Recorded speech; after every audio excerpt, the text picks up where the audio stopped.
I could wish for one thing, I take the smile that you bring. Wherever you go in this world, I'll come along.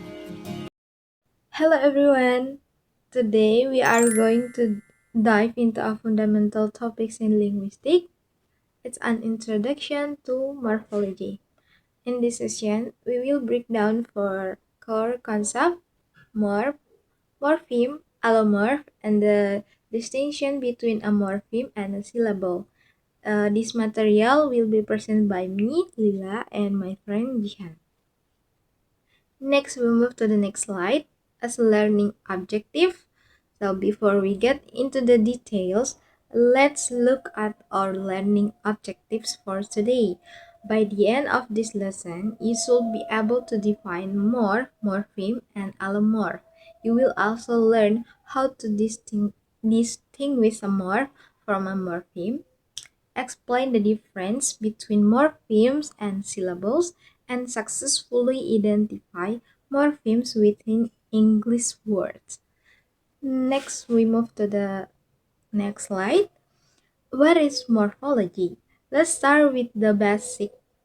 What exactly is morphology?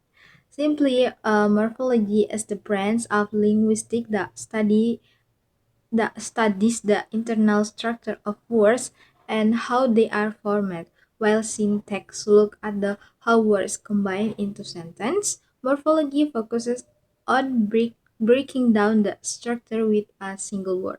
It's specifically focused on word formation, the meaningful units of language, and how prefix and suffix alter word structure. For a quick example, look at the word unhappy.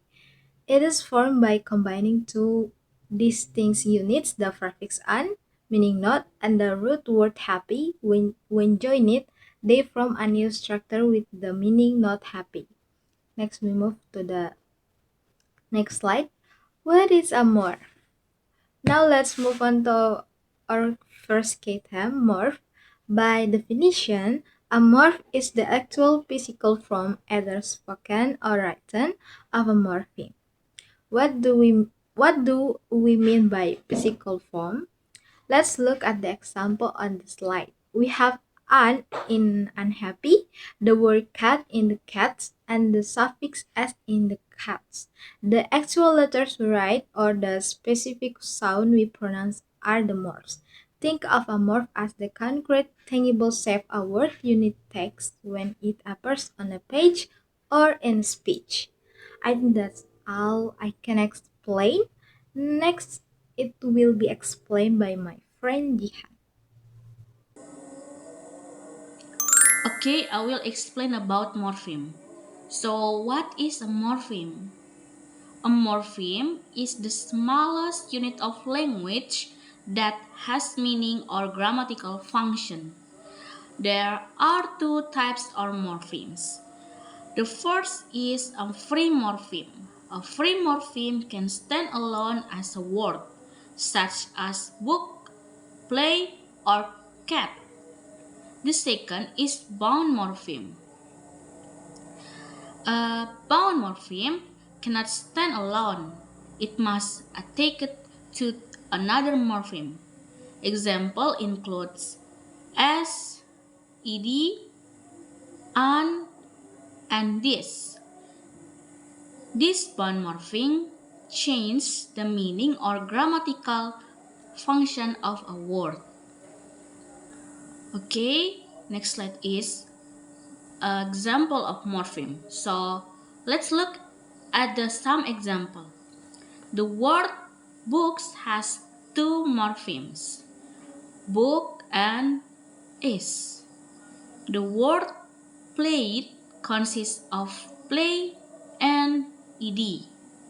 The word unhappy consists of an and happy.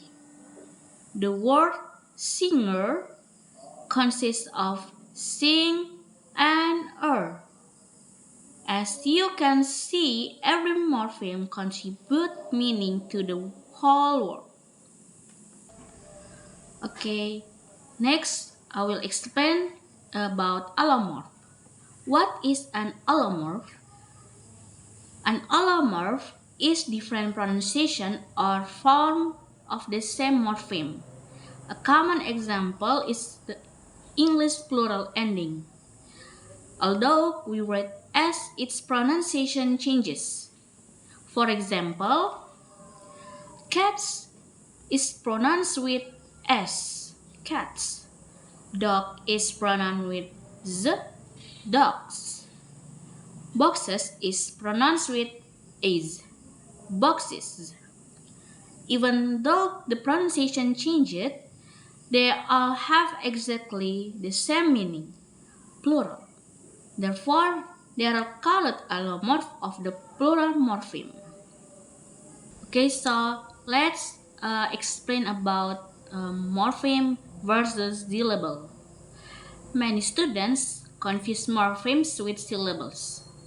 However, they are different. A morpheme is unit of meaning, and syllable is unit of pronunciation. For example, look at the word beautiful.